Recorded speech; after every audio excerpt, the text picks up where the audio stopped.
You're listening to the Dibbly-Dobbly podcast. Remember to like, share, comment, subscribe, and click the bell to make sure you get the latest episodes of the podcast. Be sure to like and share our Facebook page and follow us on Twitter and on Instagram. Hello, I'm Gideon Haigh, and you're listening to the Dibbly-Dobbly podcast. Enjoyed as well. So, Gideon, as I deal with all my guests that I've interviewed on the podcast, I'd like to take them back to when they first got into cricket. And it's been very fascinating listening to people's memories on how they first started in the game of cricket. So let's go back to the very beginning, Gideon, growing up. What are your earliest memories of watching, playing, and even going to the cricket? And who were some of your cricketing idols? Oh, it's a big question there, Jack. You've opened up on all fronts. I think my earliest recollection of cricket would be looking over my father's shoulder, probably at what was the 1970s, 71 Ashes series, as he watched it on TV in the lounge, and my asking my mother, what's Dad doing? And she replied, "Oh, that's cricket. A lot of people like it, but I think it's boring." I didn't get anything out of a love of cricket from my father, who absconded soon afterwards. But I then independently discovered it when I was about 7 or 8 years old. I think I first came upon it in the sports pages of the newspaper, probably saw a bit of it on television, probably heard a bit on radio. 1974-5 was the first season I played. I played at school. I had a good friend whose father took him to the Boxing Day Test match in 1974. I went with him. That was the first day of Test cricket that I attended. I bought my first cricket book that summer, the 1974-5 Cricketer Annual. I got a copy of Test of Nerves by Frank Tyson from Ian Redpath. Had a column in the Geelong Advertiser where he answered readers' questions, and I was the question he selected to answer, and I got the Frank Tyson book as a result. So had the rudiments of a cricket library, and I think my first player I was kind of fascinated by was Rod Marsh. Funnily enough, because he was left-handed. There weren't too many left-handers around in those days. He was sort of pugnacious, swashbuckling, mustachioed, charismatic. So I always had a bit of a kinship for Rod. The first historical cricketer I became interested in was Victor Trumper, whom I first read about, I think, in there was a piece by Neville Cardis about Trumper in the brochure, the test souvenir for the centenary test in 1977, which I also went to, and I found the way in which he was written about, the romantic way in which he was conjured up to be kind of appealed to my youthful sensibilities, and I became fascinated with him. I always thought I'd like to write a book about him. It took me 40 odd years to do so, but I finally got around to it. Yeah, that's it. I started playing cricket when I was 9 for a club called St James Presbyterian. We were the under-12 Bs. There were no Cs. It was just, participation, but I liked it. And I'm still playing. Still play for the Arrows. I'm 57 now. Not getting any younger, but not getting any worse in a way that's sort of obtrusively noticeable. So very happy to keep playing for as long as they'll have me. Absolutely. And I guess cricket's one of those sports where you can play on to a certain age, isn't it? Well, I've got a teammate who's 75.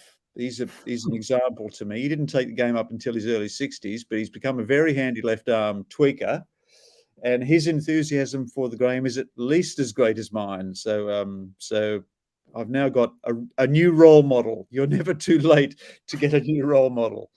Yeah, that's right. And then you found yourself becoming a journalist and an author, Gideon. You've written many articles and books on the game of cricket, but also outside of cricket as well. So why did you choose to go into journalism and then becoming an author? Talk us about that journey. Well, I mean, I got to the end of high school and I didn't really know what I wanted to do, and journalism looked like something that was kind of interesting, that would keep me going until I made up my mind about a serious career. And, here I am 40 years later still doing it. I joined the Age out of school as a cadet in 1984.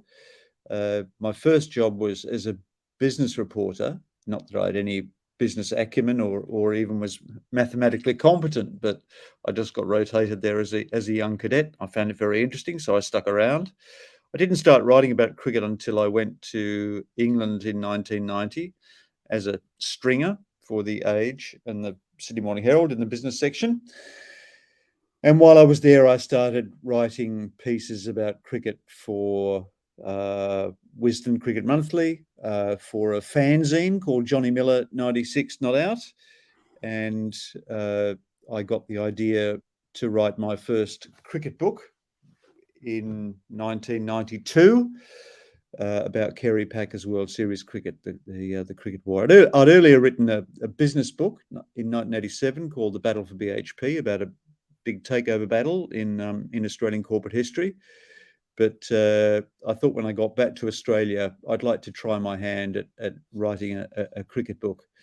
And it just so happened that, of course, World Series cricket having taken place while I was a boy, 1977 was the year I was in grade 6 at school. I had very vivid memories of it. I knew that it was a crucial juncture in the historical progress of the game. I knew that it had divided a lot of opinion, that a lot of kind of major sort of existential issues came under scrutiny.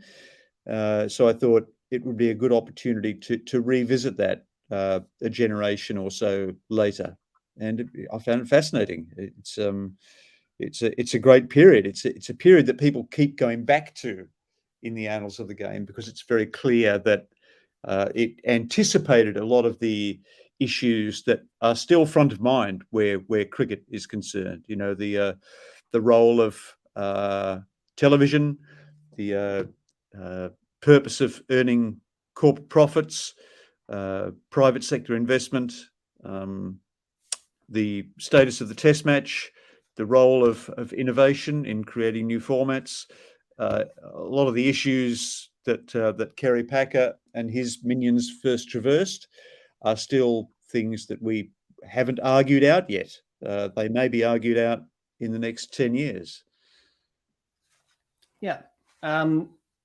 Any favourite cricket books or books that you've written, and a favourite player that you've interviewed in your time in cricket, Gideon? Favourite books I've read? I've always liked The Willow Wand by Derek Burley. I liked that kind of bristling kind of controversialist that Burley was. He asked a lot of serious questions about cricket, and in a kind of irreverent fashion, didn't take the game too seriously, didn't take the game at its own account. I like Ramchandra Guha's Corner of a Foreign Field. I think that's a masterful work of cricket history. I think he's a masterful historian. Cricket's been very fortunate that it's attracted Ram's interest.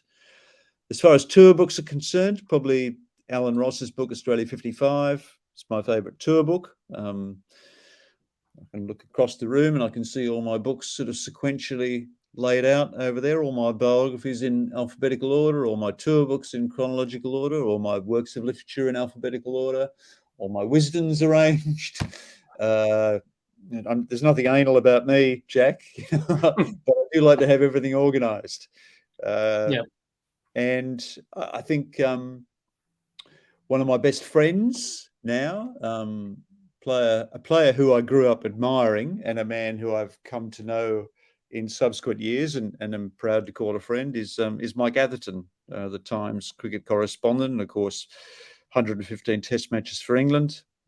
Terrific man, very generous, very thoughtful, and probably the one person in cricket journalism circles that you absolutely have to read every week.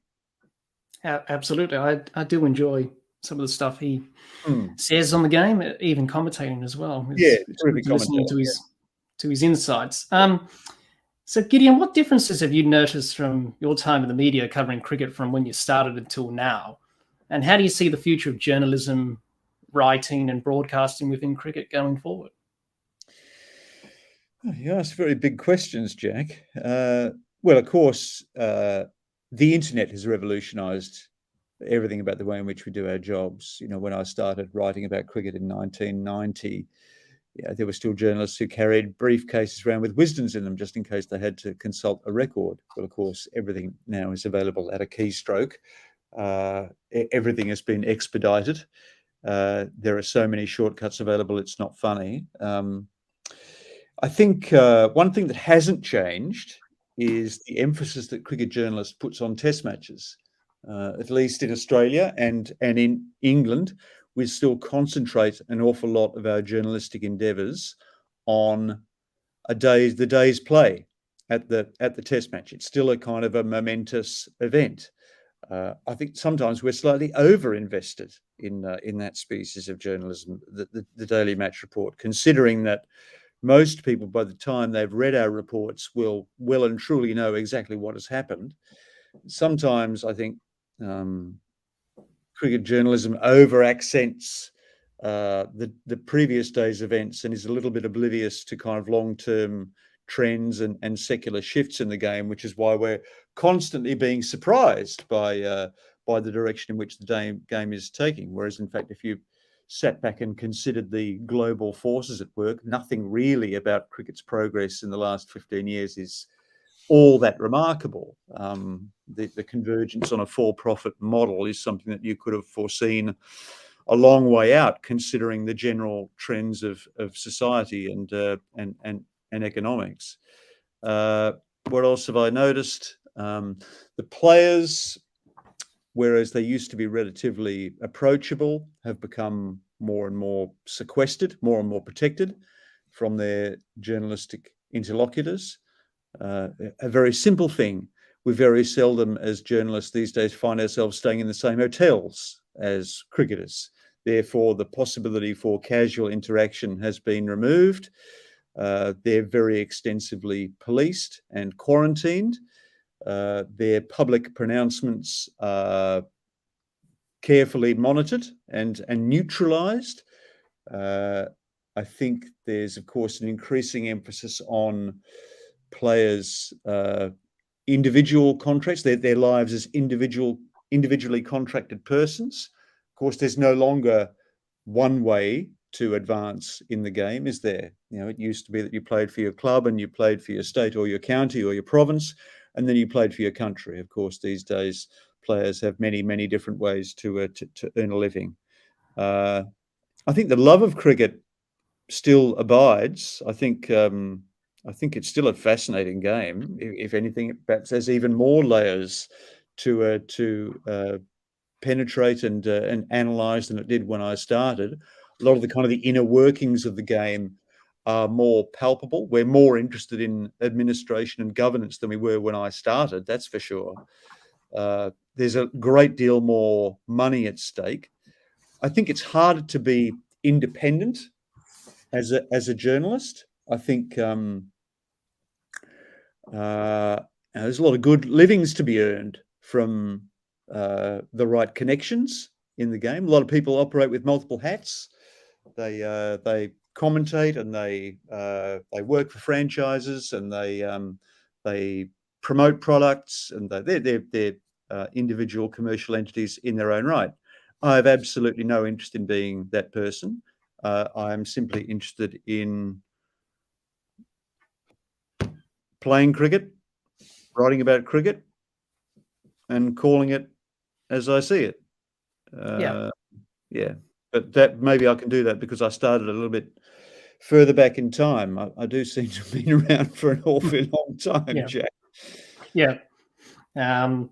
Any tips would you give to young aspiring journalists, authors, and people who want to get into broadcasting? Tips. Well, I did it all the wrong way. Of course, I started off by writing books. You're meant to work your way up to books. Books were one of the first things I did. I sort of worked backwards from books into a newspaper career. I didn't really start writing about Test match tours on a regular basis until 2001, when I went to England and was the Aussie kind of voice in the Guardian for that series. And I didn't get a job as a columnist, a regular columnist in Australia, until the Australian hired me in 2011. In some ways, it was never really my intention to become that person. That career didn't really. I was interested in books primarily. I wasn't really interested in day-to-day coverage, but inevitably you get sort of sucked into the ravenous maw of the day-to-day coverage of cricket. Tips. Well, I mean, produce something that's unique. It's as simple as that. I mean, there's an awful lot of commodity cricket product these days that looks exactly the same as everything else. Develop a unique set of capabilities, a unique set of understandings, whether that means that you become very well schooled in the history of the game, whether it means that you become very good at analysing data, whether it means that you become very, very good at writing about technique, whether you develop a specialty in studying governance and administration. Do something different. Don't reproduce what is already being mass-produced in vast quantities elsewhere. Yeah, I think that's pretty good advice, Gideon. Hi, everyone. I hope you enjoyed listening to Gideon and I talk about his cricketing, journalist, and author journey. If you want to listen to Gideon's cricket podcast, etc., with fellow cricket writer Peter Laylaw, the links to that are in the description of this episode.